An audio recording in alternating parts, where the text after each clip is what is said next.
Pemirsa, hari kedua pemberlakuan ganjil genap di Kota Bogor, gerbang keluar tol Bogor menuju Simpang Baranang Siang terpantau ramai lancar. Namun sejumlah kendaraan berplat nomor genap diminta putar balik ke arah Jakarta.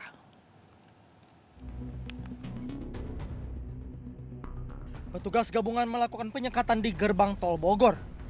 Bagi pengendara berplat nomor genap diminta untuk putar balik ke arah Jakarta. Dinas Perhubungan Kota Bogor memastikan bahwa pemberlakuan ganjil genap ini mampu menurunkan mobilitas warga di Kota Bogor. Namun ini tidak mempengaruhi kegiatan sektor produktif di Kota Bogor. Setidaknya pada hari Sabtu kemarin sekitar 3.500 hingga 5.000 kendaraan diputar balik ke arah Jakarta. Ganjil genap ini ditujukan tidak untuk menghambat produktivitas, ditujukan fokus untuk prokes, terutama orang-orang yang tidak jelas tujuannya. Tetapi bagi yang berkegiatan, bekerja, melayani publik, ya, perekonomian, ya, ini masih bisa. Ya. Tetapi apabila tidak ada kejelasan, inilah yang kita minta putar balik. Itu poin pertama. Rencananya pemberlakuan ganjil genap masih terus berlangsung hingga 2 pekan ke depan dan petugas disebar di sejumlah titik akses masuk menuju Kota Bogor. Dari Bogor, Jawa Barat, Kevin Pakan, Enggar Bagus, Wildan Aulia, iNews melaporkan.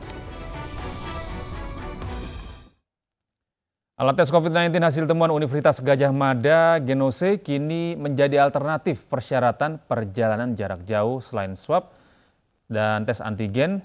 Tes Genose sudah tersedia di Terminal Pulau Gebang, sementara di Stasiun Pasar Senen selama 5 hari terakhir menjadi pilihan utama calon penumpang kereta jarak jauh. Alat tes COVID-19 Genos mulai diperkenalkan dan diuji coba untuk pengguna transportasi bus antar kota antar provinsi.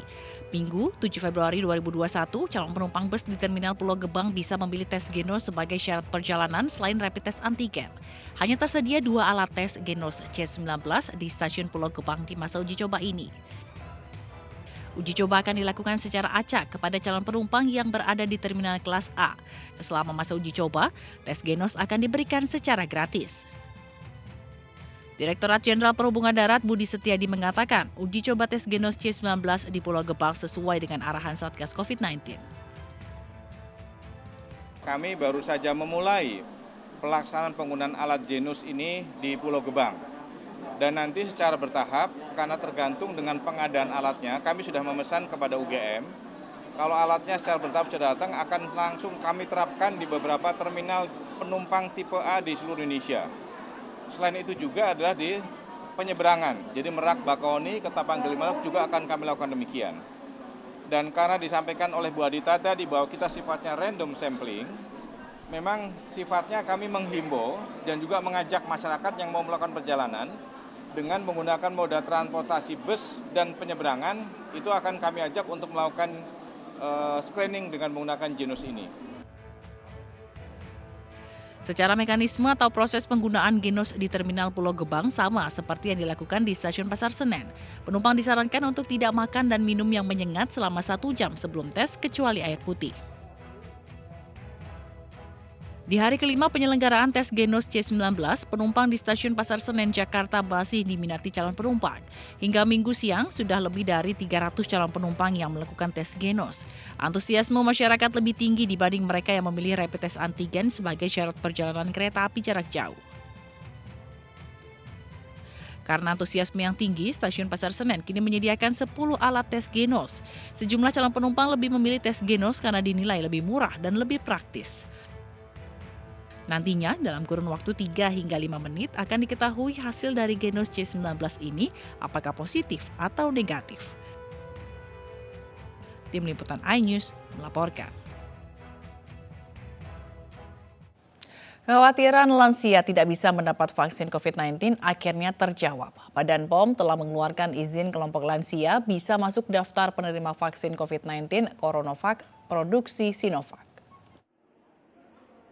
Badan Pengawas Obat dan Makanan pada hari Minggu sore mengumumkan vaksin COVID-19 CoronaVac dari Sinovac bisa digunakan pada kelompok lansia. Hal itu berdasar uji klinis vaksin CoronaVac fase 3 di Brazil dan sebelumnya fase 1 dan 2 di Cina menyatakan tidak ada efek samping serius CoronaVac terhadap kelompok lansia. Pertimbangan lainnya adalah tingginya angka kematian akibat COVID-19 pada kelompok lansia yang mencapai 47,3%. Maka memang selama ini penggunaan vaksin CoronaVac hanya dibolehkan untuk kelompok usia dewasa dari 18 hingga 59 tahun. Ya. Namun kita juga mengingat bahwa angka kematian akibat COVID-19 ini menunjukkan data statistik bahwa kelompok usia lanjut atau lansia menduduki porsi yang cukup tinggi, ya relatif lebih tinggi, yaitu sekitar 47,3% ya berdasarkan data terakhir yang kami dapatkan di KPCPN. Nah, menjadi keharusan tentunya bagi pemerintah untuk menetapkan pemberian penggunaan vaksin yang tersedia, yaitu saat ini adalah CoronaVac, menjadi prioritas untuk juga diberikan pada kelompok lansia.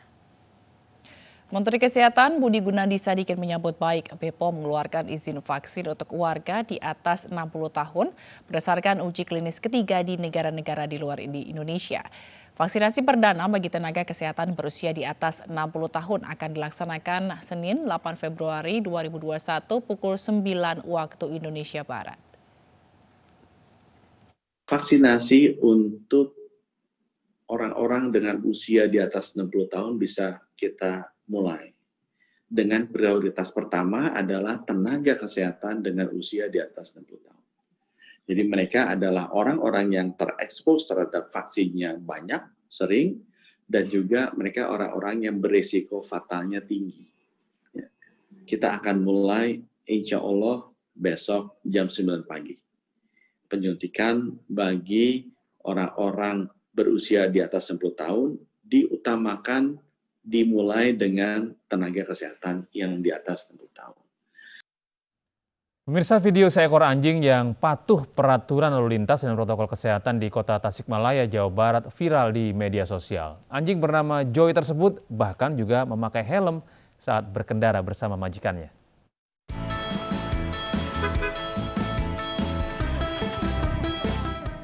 Anjing yang menggemaskan ini bernama Joy. Joy berboncengan lengkap dengan menggunakan helm. Ini dia video yang sontak membuat Joy viral di media sosial. Anjing penurut ini patuh dengan aturan lalu lintas. Selain itu, Joy juga taat dengan protokol kesehatan, lengkap dengan baju layaknya manusia, dan tidak ketinggalan menggunakan masker. Joy merupakan anjing milik seorang pengusaha toko sepatu bernama Wawa di Jalan Seladharma, Cihideng, Kota Tasikmalaya. Sang pemilik mengaku sengaja mendandani anjingnya dengan memakai helm dan masker sejak Kota Tasikmalaya menerapkan pembatasan sosial berskala besar.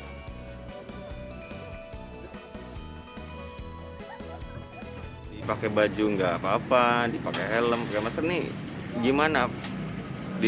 Dilatih sama siapa? Sama ini, Aryo. Aryo ini. Emang tiap pagi kan waktu itu dari usia 4 bulan waktu itu dilatih sama dia. Udah dibiasain aja pakai baju, udah dibiasain gitu. Jadi udah jadi kebiasaan dia, kalau apa-apa diem emang. Aksi Joy yang lucu ini pertama kali diviralkan oleh akun pegiat media sosial di Tasikmalaya.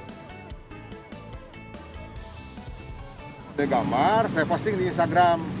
Terus ada netizen yang nanya, kok itu nggak pakai masker? Padahal itu cuma bercanda. Ternyata dia itu, Bang Ari itu punya video pas Joy ini pakai masker. Nah setelah saya posting, itu semakin viral. Karena memang ada beranggapan, kok ini yang dilatih cuma 1 bulan aja sampai bisa mau dan menggunakan masker gitu kan. Walau memang ada pro kontra seperti itu. Cuman di sini garis merahnya kita ingin mengajak halayak ramai semua, biar pedulilah terhadap, oh ini buat demi kebaikan bersama gitu, 3M apalagi. Jadi malu dong sama si Joy kalau tidak menggunakan masker, jaga jarak, cuci tangan, dan jaga kesehatan Anda ya. Dari Tasikmalaya, Jawa Barat, Asep Juharyono, iNews melaporkan. Sementara itu pemirsa, di Taman Safari 2 Prigen Pasuruan, Jawa Timur, 3 bayi harimau benggala diperlihatkan ke publik. Dan hadirnya 3 bayi harimau tersebut disambut antusias pengunjung, terutama anak-anak.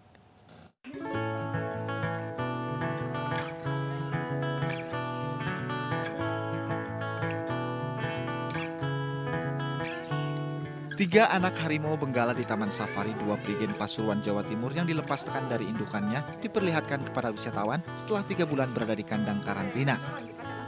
Ketiga bayi harimau benggala ini diberi nama Indira, Jasmine, dan Josa. Pengunjung Taman Safari Prigen bisa melihat lebih dekat 3 bayi harimau benggala ini di area Baby Zoo. Tak jarang pengunjung yang meminta berfoto langsung dengan 3 bayi harimau benggala ini. Itu macan. Macan. Foto tadi? Iya. Senang? Iya. Gak takut foto sama harimau? Enggak. Sama siapa kesini? Sama keluarga.